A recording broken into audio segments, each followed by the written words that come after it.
Coming to you live in the old body, but still alive today. This is Pastor Mike, and I'm online, and I am alive with you today. And I'm telling you right now, I'm going to make some people mad.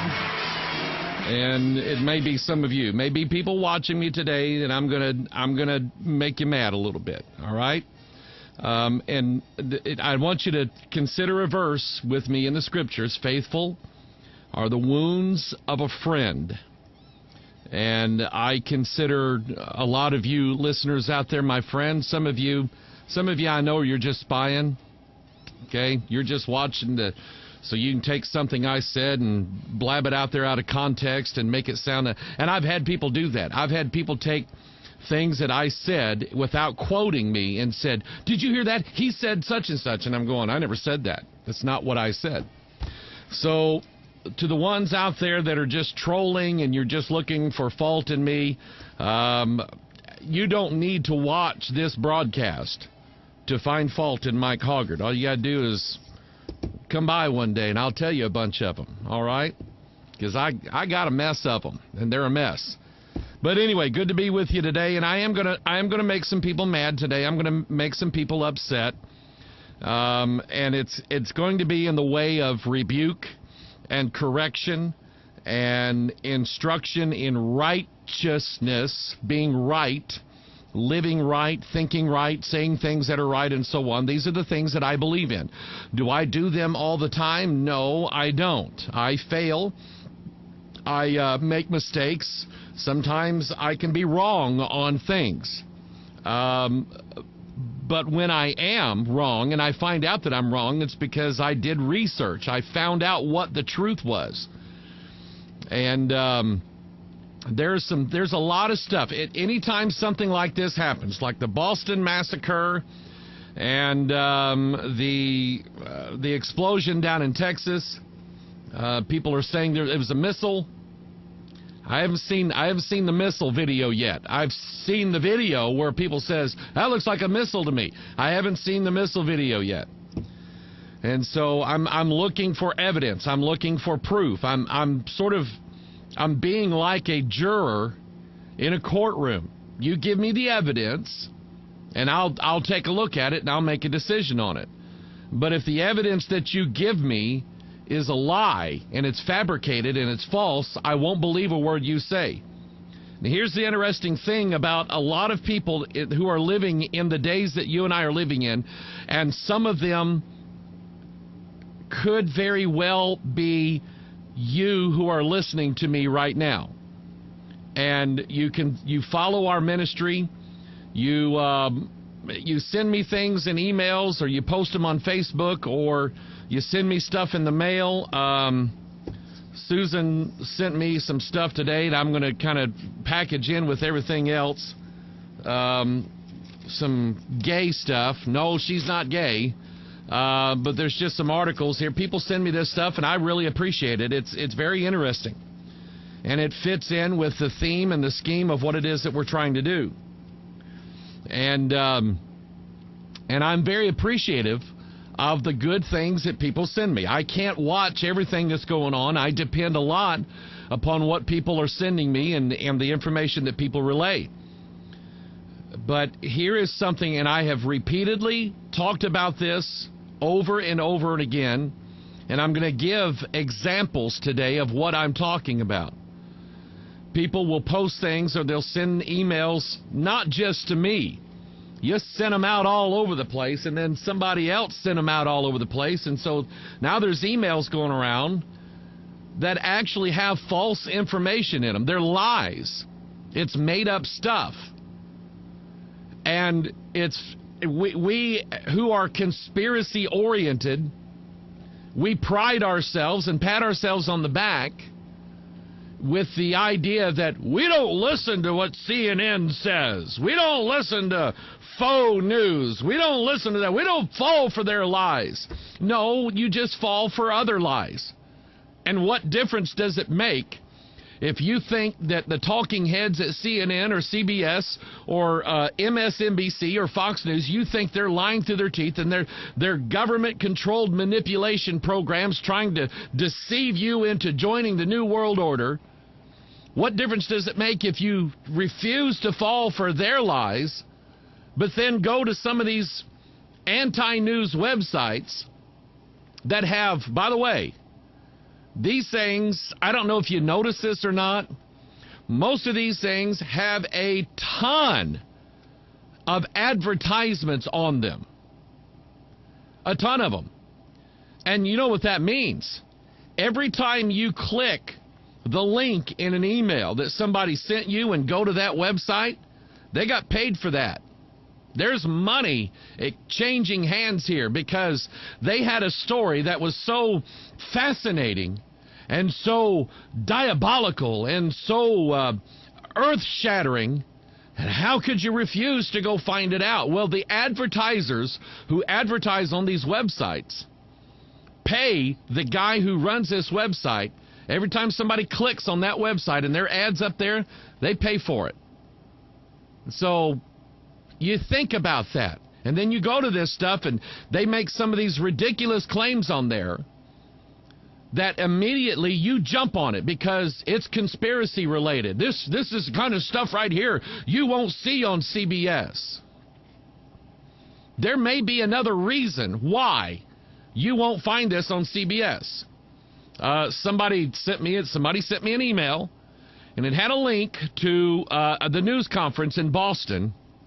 I think it was the Boston mayor and one of his guys. I don't remember who it was, but they were talking about, oh, this guy's so brave. No wonder he can't get a job in news reporting because of the questions that he'll ask. And so there was this guy showed up at the news conference, and guys, any questions here?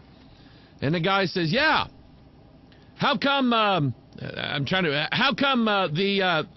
public announcer at the Boston Marathon repeatedly told everybody to remain calm before the bomb went off? And the guy, he ignored the question the first time, and then the guy repeated it, and he said, yeah, how come there was a, thing over the public address thing about, everybody remain calm, and it happened before the bomb blast. Was that because this was a false flag?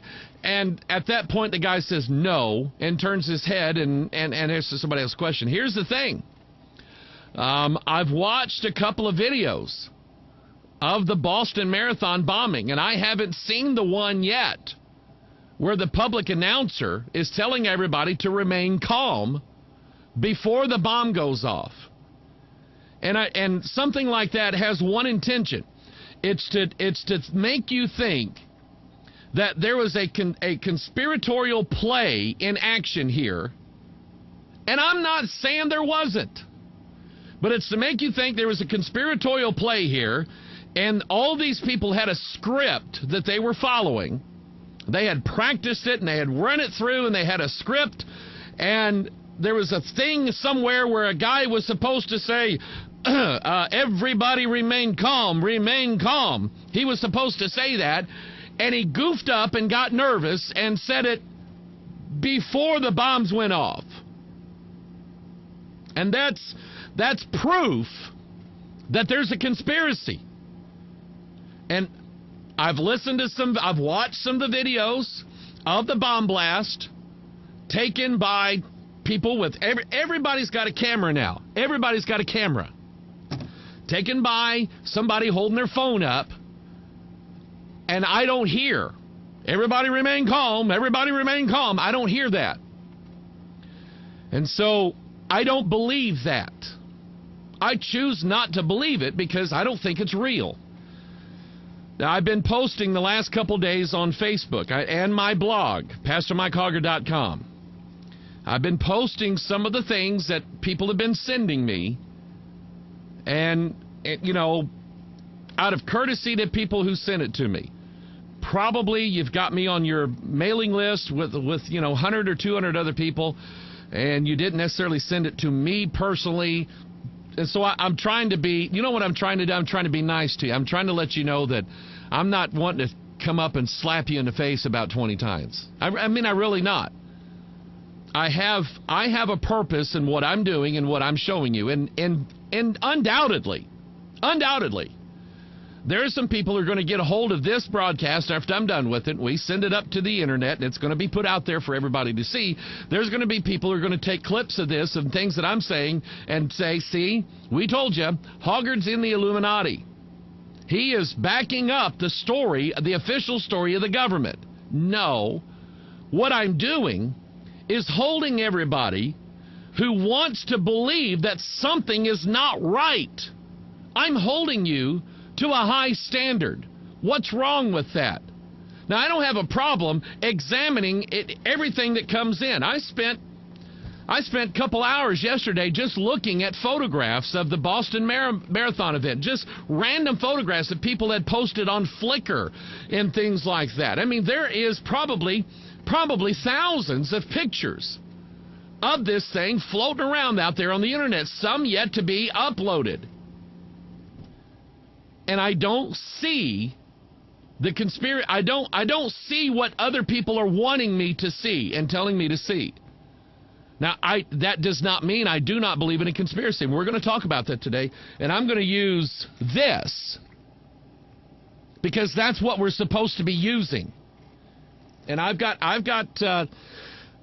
on top of showing you some of the things that I've found, I'm going to read some scriptures to you that you can, if you say you are a Christian and you believe the Bible. Now, I'm going to read some scriptures to you today that you're going to have to answer to God for about some of the stuff you're saying. You are accountable, by the way. You can't just hide behind your computer screen, put stuff out there that's not true, and then think that it doesn't have any repercussions. God holds you to a standard. And that's what I would like for God's people. Now, if you're lost and there's something wrong here and there's something wrong here, I don't know if I'm going to make any sense to you. But to those of you who claim to be Christian and claim the Bible as your guide and your authority, I think we ought to set a high standard for what we say publicly. Now, we think all kinds of weird stuff. I think all kinds of stuff. I had a conversation with a guy this morning. Good conversation, and he was asking me some questions, and I said, I have a theory on that, but I can't quite put it together yet scripturally, so I can't really say it. And he said, I understand that, and I appreciate that. If it makes sense to me scripturally and I can see it in the Bible, then I'm going to tell everybody. But if it's just one of these little theories that I'm entertaining, I may ask you for help, but I'm just going to say, you know what, this is kind of I'm not sure about this one. Let me kind of show you what I mean. Somebody sent me an email with a link to a video. This guy, and I don't know the guy. I don't know who it was. He claims that the Illuminati keeps pulling his videos off YouTube. And by the way, that's one of the ways that you can get people to watch it. What? They removed this? They're taking your videos off YouTube? Well, I wonder what it is they don't want me to see. And so that's one of the ways that you can get people to watch your stuff, is to claim that the Illuminati and the NSA are like 3 steps behind you and they're gaining on you, but you're staying ahead of them, buddy. And so he claims that the Illuminati's after him and pulling his videos off YouTube, and Facebook's canceled his account and YouTube shut him down. But he keeps going. And so he puts this video up. And he's